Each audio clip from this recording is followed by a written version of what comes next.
Hello students, आज का हमारा टॉपिक है। आज हम पढ़ेंगे जेनेटिक मटेरियल की प्रॉपर्टीज, आरएनए वर्सेस डीएनए में क्या डिफरेंस है, which is better and why DNA is the genetic material and genetic code के बारे में। ये हमारा class 12 biology chapter 5 molecular basis of inheritance की पार्ट 5 वीडियो है। So let's start. पहले तो स्टार्ट करते हैं डीएनए वर्सेस आरएनए, क्योंकि देखो हर्शी एंड चेज एक्सपेरिमेंट के बाद तो ये क्लियर हो गया, डीएनए वर्सेस प्रोटीन की कोई डिबेट नहीं थी। पता था क्या जेनेटिक मटेरियल है, DNA. DNA is the genetic material, वो बहुत अच्छे से क्लियर हो गया, ठीक है। लेकिन अब भाई वही ना, पहले तो डिबेट थी प्रोटीन और डीएनए में, हर्शी एंड चेज ने कह दिया डीएनए जेनेटिक मटेरियल है। उसके बाद ही हमें पता था कि कुछ हैं, एक्सेप्शंस आर ऑलवेज देयर, कि कुछ वायरसेस जैसे कि टीएमवी क्या है, टोबैको, मोजाइक वायरस, ठीक है, या फिर क्यूबी बैक्टीरियोफेज, ये जो है इनमें आरएनए जो है as a virus, sorry RNA as a genetic material इनमें प्रेजेंट होता है।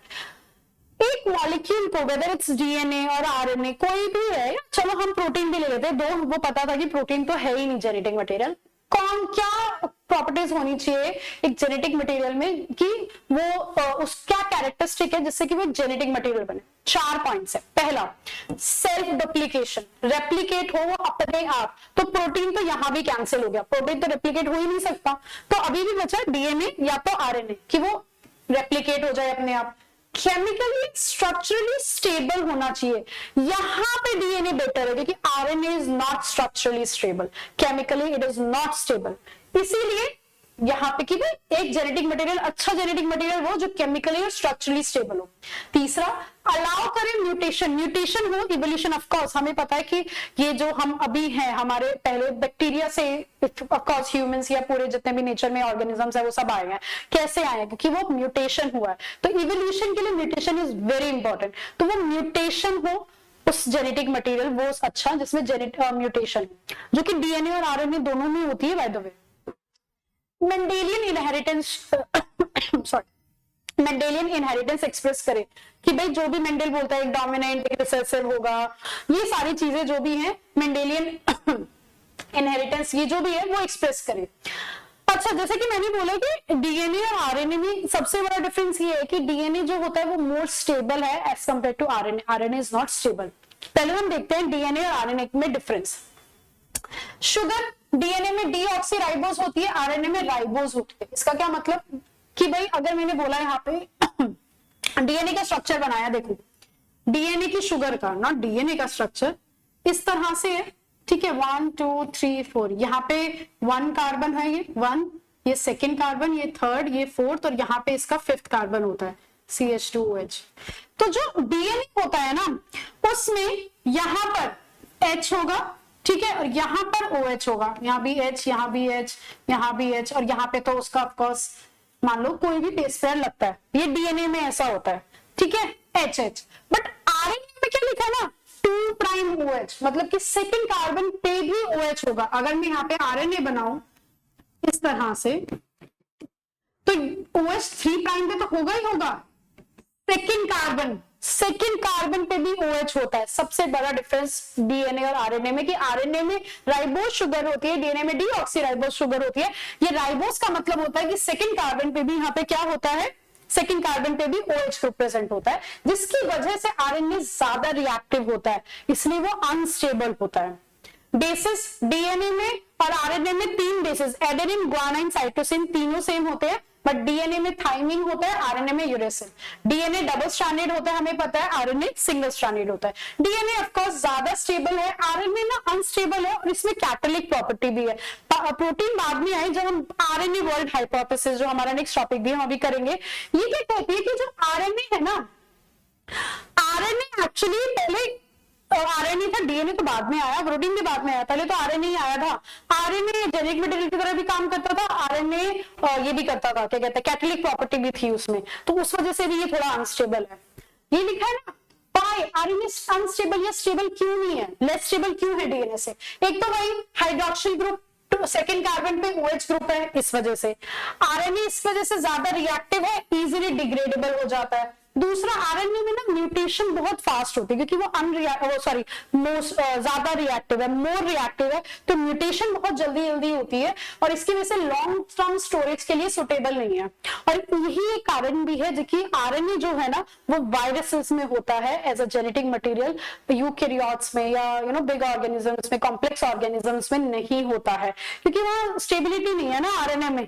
इसलिए जो मैं भी बोल रही थी कि आरएनए कुछ वायरसेस में आपको मिलेगा, वहां पे रेप्लिकेट होगा, म्यूटेट हो जाएगा, जैसे कि रेट्रोवायरस, टोबैको मोज़ेक वायरस में स्टेबल कम होता है, ये म्यूटेट बहुत जल्दी जल्दी होता है, इवोल्यूशन बहुत फटाफट होता है, इसलिए तो सुना नहीं है।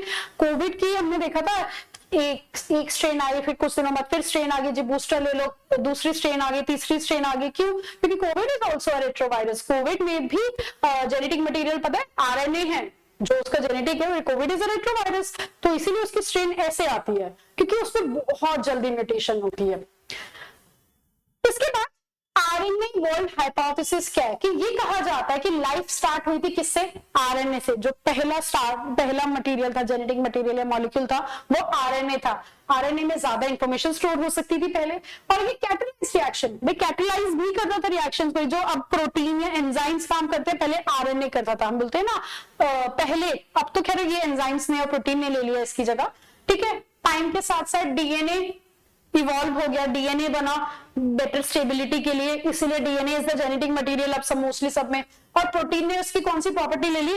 कैटालिटिक वाली। कैटालिटिक मतलब एंजाइमेटिक रोल सारे किसने ले लिए? प्रोटीन ने टेक ओवर कर लिए। बेचारा आरएनए, उसके पास ना तो वो जेनेटिक मटेरियल था मीन, ना ही उसके पास अब कैटालिटिक प्रॉपर्टी रही है प्रोटीन वाली, लेकिन फिर भी बहुत इंपॉर्टेंट है। क्यों? क्योंकि एक बात बताओ, क्या डीएनए से डायरेक्ट प्रोटीन बन सकता है? कहीं भी नहीं। आरएनए तो अभी भी चाहिए कि भाई पहले आपका बनेगा क्या? पहले डीएनए, डीएनए से बनेगा एमआरएनए, और एमआरएनए से बनेगा आपका प्रोटीन। तो आरएनए तो देखो अभी भी इंपॉर्टेंट है। यही लिखा है कि आरएनए से डीएनए इवोल्यूशन हुआ। पहले आरएनए था जेनेटिक मटेरियल, जिसे हम बोलते हैं आरएनए वर्ल्ड हाइपोथेसिस। आरएनए ही कैटेलाइज करता था, कैटेलिस्ट वाली प्रॉपर्टी भी थी इसमें। डीएनए इवॉल्व हुआ बेटर स्टेबिलिटी के लिए, और क्योंकि हमें पता है डीएनए का स्ट्रक्चर क्या होता है, भाई ये डीएनए है, यहां बनाओ अगर ये डीएनए है, और इसमें क्या प्रेजेंट होते हैं? हिस्टोन्स, प्रोटीन्स प्रेजेंट होते हैं ना, डीएनए प्लस हिस्टोन। तो ये ज्यादा स्टेबल जेनेटिक सिस्टम बना रहे हैं, मतलब डीएनए का स्ट्रक्चर में भी और वैसे भी जो कैटालिटिक प्रॉपर्टी यूज होती है, कैटालिटिक प्रॉपर्टी प्रोटीन करता है, तो ये ज्यादा स्टेबल जेनेटिक सिस्टम है। इसीलिए DNA is the genetic material, ना कि आरएनए। एक और बात है कि भाई जो मैंने अभी बोला कि इवन तो DNA is the genetic material, even तो जो प्रोटीन है उससे फाइनली सब हो रहा है, कैटलिस्ट वाली प्रॉपर्टी, कैटालिटिक रिएक्शन सब प्रोटीन का, पर ब्रिज जो है डीएनए और प्रोटीन के बीच अभी भी वो क्या है? वो आरएनए ही है। ये लिखा है ना, bridge between DNA and RNA. So basically हमें पता है न्यूक्लियोटाइड्स और अमीनो एसिड्स। जेनेटिक कोड यहाँ पे जो हमारा नेक्स्ट टॉपिक है कि न्यूक्लियोटाइड्स और जो अमीनो एसिड्स है अपने आप तो नहीं हो गए ना, कि भाई अगर मैंने बोला एटीसी, इससे ये एटीसी किसी चीज के लिए कोड करता है? नहीं।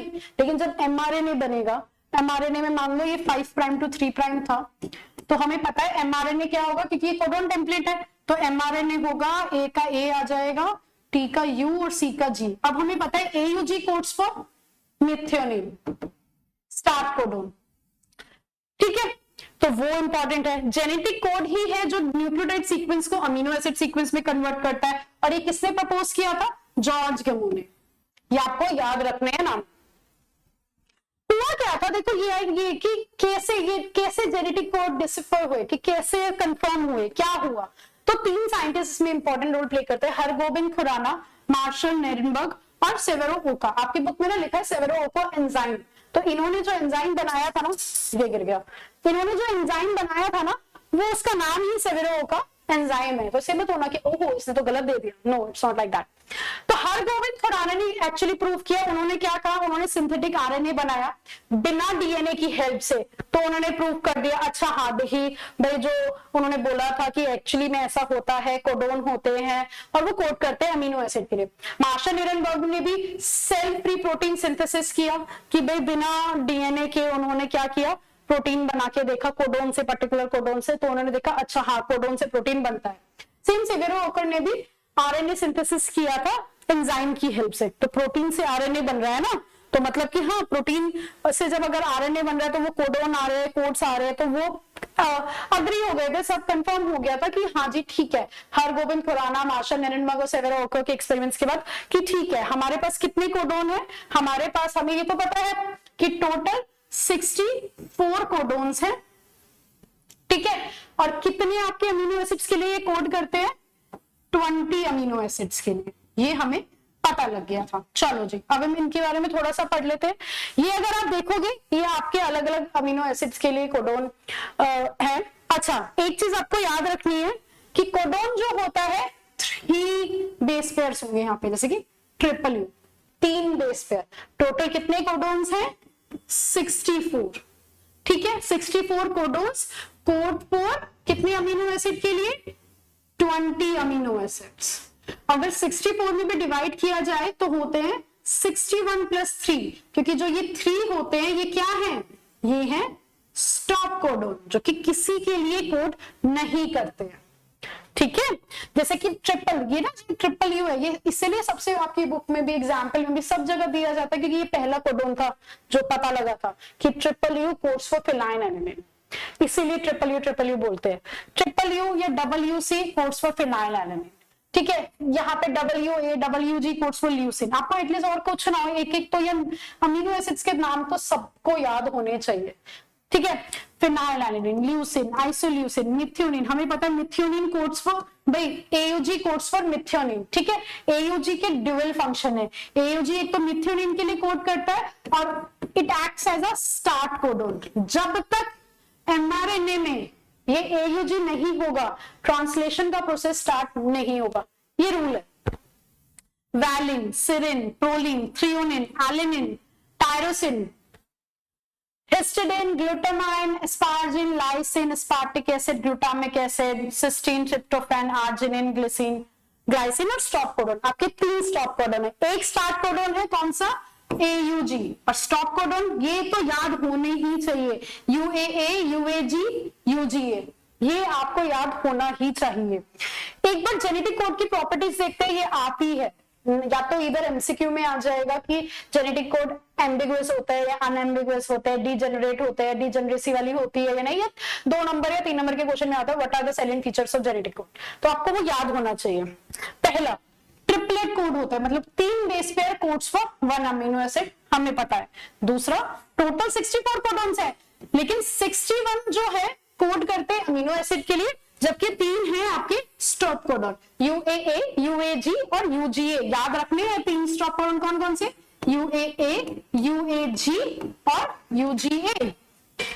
डीजेनरेसी, आपके बुक में डीजेनरेसी, यूनिवर्सल, अनएम्बिगुअस, ये 3 वर्ड्स हैं, इनके तीनों की मीनिंग ही पता होनी चाहिए। नीट में तो हमेशा आता है ऐसा क्वेश्चन, ठीक है। डीजेनरेसी का मतलब है कि multiple codons code for 1 amino acid. ये हमने तो देखा भी, देखो ना कि भाई एस्पार्टिक एसिड है, एस्पार्टिक एसिड के लिए GAU भी है, GAC भी है। अरे इसको देखो, आर्जिनिन, आर्जिनिन के लिए तो लाइन लगी हुई है, CGO, CGC, CGA, CGG, AGA, AGG, कि multiple codons codes for 1 amino acid. इस प्रॉपर्टी को हम लोग क्या बोल रहे हैं, डीजेनरेसी, कि एक अमीनो एसिड के लिए मल्टीपल कोडोन्स है। लेकिन यहां देखो यूनिवर्सल का मतलब कि ये जो ऑर्गेनिज्म है ना, सारे ऑर्गेनिज्म में यही है। अगर ट्रिपल यू मैंने बोला फिनाइलएलानाइन के लिए कोड करा, तो हर जगह triple U is coding for phenylalanine. There are some exceptions mitochondrial gene में, बट वो अभी हमें नहीं पता है कि ट्रिपल यू कोड फॉर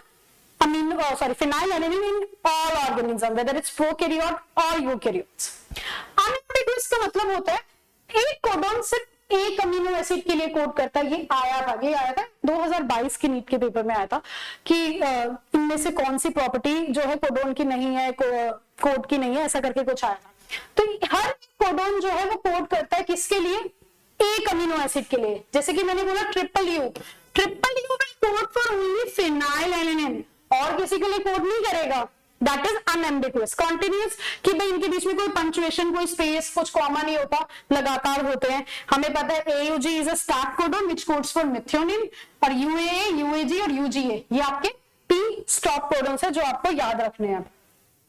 एक बार प्रैक्टिस कर ले कि भाई बताओ ये mRNA सीक्वेंस है तो कौन से अमीनो एसिड होंगे, AUG, मिथ्योनिन। मैं पूरा लिख देती हूँ, बाकी नहीं लिखूंगी। ट्रिपल यू हमें पता है फिनाइलएलानाइन। अब ये WC क्या है सोचो, चलो देख लेते हैं। मेरे को तो पता है, आई थिंक फिनाइलएलानाइन। देखिए या देखो WC इज फॉर फिनाइलएलानाइन। चलो ठीक है, सो WC फिनाइलएलानाइन, फिर से WC phenylalanine, triple U phenylalanine, triple U phenylalanine and WC again फिनाइलएलानाइन।